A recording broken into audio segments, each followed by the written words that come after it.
राधे राधे महाराज जी, आपके चरणों में अनंत कोटि दंडवत प्रणाम। महाराज जी, हम भजन मार्ग पर चलने का प्रयास कर रहे हैं। महाराज जी, हमारे भजन में एक अड़चन आ रही है। हमारी बेटी कुसंगवश भक्ति मार्ग से भटक गई है। महाराज जी, मैं एक माता होने के नाते अपने आप को कैसे संभालूं या उनको कैसे संभालूं, या मेरा क्या कर्तव्य होना चाहिए? बड़ा मुश्किल है किसी को संभाल पाना।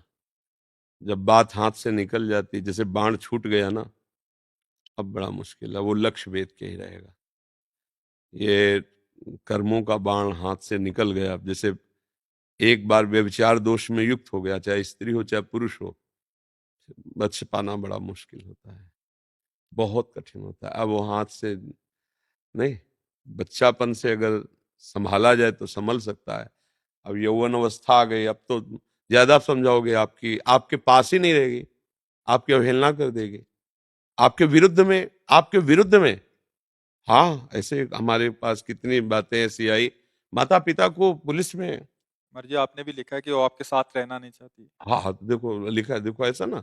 अब क्योंकि बात बिगड़ गई ना, आप ज्यादा हो कहोगे तो आप कह देंगे कि ये लोग हमें हमारे साथ टॉर्चर करते हैं हमें, क्योंकि बालिग हो गई। अब हाथ से निकल गया मामला, अब संभलने वाला नहीं। अब ये है कि कर तुम अकर तुम अन्यथा कर तुम, भगवान उसको किसी तरह जहां भी जैसे भी, वही बकाया, दूसरा कोई उपाय नहीं। जब आदत बिगड़ जाती है, मनमानी आचरण होने लगते हैं, फिर संभलना मुश्किल होता है। ऐसा हम लोग बताए ना, घर में इतना शासन था, जबकि बुरा लगता है, सबको लगता है, बच्चों को भी बुरा लगता है, बड़ा कठोर शासन था। बेविचार रूपी दोष की तो कहीं भी किसी भी तरह से संभावना ही नहीं थी।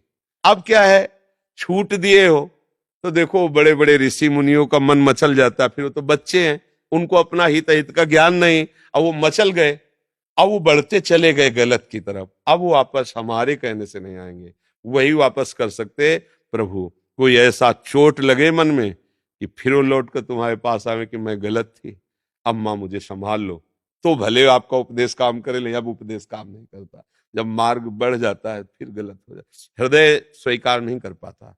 तो हम बार बार प्राय घुमा घुमा करके यही सबको कहते हैं, भैया ये बॉयफ्रेंड गर्लफ्रेंड और यो लिव इन रिलेशन, दुनिया के जो नौटंकी चली है, इससे बच जाओ। ये बहुत ही बेविचार दोष को बढ़ावा देने वाली बात है।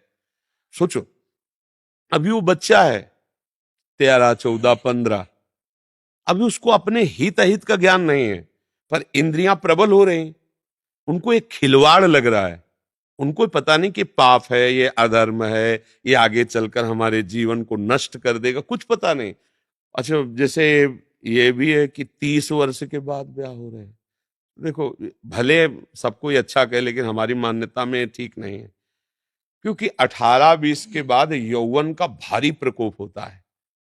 भले पढ़ो लिखो आगे उन्नति करो, पर ब्याह कर लो तो एक जगह प्रीति तुम्हारी समिट गई। आपस में बात करो, कभी मिलो जुलो, भले काम करो, भले पढ़ो लिखो, तो एक तुम्हारा कनेक्शन पवित्र है। अब अगर आप ऐसा नहीं करते तो मन को तुम रोक पाओ। अब 28 की, 22 की, 24 की अवस्था है, तुम कह दो कि नहीं अभी ब्याह नहीं करेंगे, तो ब्रह्मचर्य रह सकते हो क्या?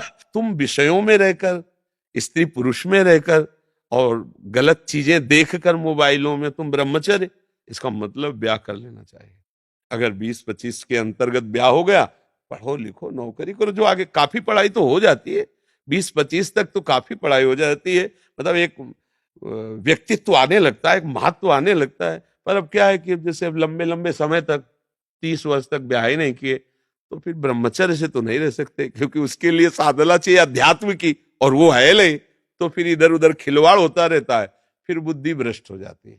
जब हम अधर्म में चलते हैं तो बुद्धि भ्रष्ट हो जाती है। तो इसका तो हमारे पास कोई उत्तर ही नहीं है, क्योंकि जब बेल फैल गई तो विष बेल है ये विषय विकार जब हृदय में, फिर वो देखो आप ही कह रहे हैं हमारे पास नहीं रहती है। तो हमें सबसे प्रार्थना है कि अपने बच्चों को कम से कम इससे, अच्छा बड़ा धोखा होता है, प्यार और नाटक में अंतर होता है। जैसे हमें आपसे सुख लेने की स्वार्थ बुद्धि है, तो हम असली प्यार से ज्यादा प्यार दिखाएंगे। यहां गुदवा लिया तुम्हारा नाम, कितने बेवकूफ बच्चे, और दिखा दिया कि देखो।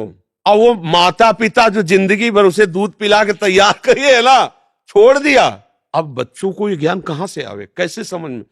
अब मतलब बहुत तरह के इसमें अधर्म है, पर वो बच्चे हैं, सब आप उनको समझाए तो कहेंगे बाबा जी क्या जाने बॉयफ्रेंड गर्लफ्रेंड, तभी उपदेश करते हैं। हाँ, उनको लगेगा नहीं नहीं बच्चा, इसमें तुम्हारा अहित है, तुम्हारा जीवन नष्ट होने के पूरे चांस हैं, आगे कहीं भी तुम्हें देखो माता पिता कितने भी कैसे भी हों, अपने बच्चे का कोई राक्षस ही होगा तो बात अलग है, नहीं कभी अहित नहीं होने देगा।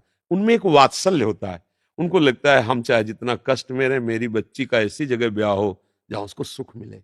मैं भले मेहनत रिक्शा चला के करो, मेरा लड़का ऐसा ऑफिसर बने जो उसको कष्ट, ऐसे प्राय माता पिता। तो हमें लगता है बच्चों को माता पिता की अनुमति तो लेना ही चाहिए, किसी भी कार्य के लिए आगे कदम बढ़ाने के लिए माता पिता का सपोर्ट लेगा तो मुझे लगता है कि वो सुरक्षित रह सकता है। अब ये मनमानी आचरण, चूंकि बच्चापन में नहीं ज्ञान होता, हमें पता है, वो एक उन्मत्तता होती, पागलपन होता है उस समय ऐसा ज्ञान नहीं होता अधर्म क्या है धर्म क्या है। फिर दुश्मन लगते हैं माता पिता कि हमें क्यों रोक रहे हैं, हम खेलना चाहते हैं, हम मनोरंजन करना चाहते हैं, ये रोक रहे हैं। पर उनका रोकना अगर मान गया तो आगे चलकर, जैसे अपने लोग हैं कि अगर मेरे माता पिता शासन न करते तो हम लोगों की वृत्ति बिगड़ी होती तो आज भी बिगड़ी होती। उन्होंने कृपा की, उस समय हमें लग जरूर रहा था कि हम जेल में हैं, दूसरों के बच्चे खुला सब खेल रहे हैं, हमें खेलने को भी नहीं मिलता, हमें सबसे मिलने को नहीं मिलता, और उसका परिणाम ये हुआ कि स्वभाव बना। तो देखो भगवान के मार्ग में सब पूरा परिवार चल रहा है। अगर माता पिता का शासन होता, सच्ची कहते हैं ये मन बड़ा बदमाश है, हाँ इसके गलत संस्कार हो जाते, सबके हो जाते हैं। इसलिए माता पिता को कोटिशा प्रणाम है, और सबको अपने माता पिता को प्रणाम करना चाहिए। प्रातः काल उठ के रघुनाथा मात पिता गुरु। अब तो मतलब बहुत ही विचित्र सब है, कोई भी पुत्र अपने पिता माता को सुबह प्रणाम न करता होगा। अरे प्यार से बातें कर ले, बातें सुन ले, यही बड़ी बात है।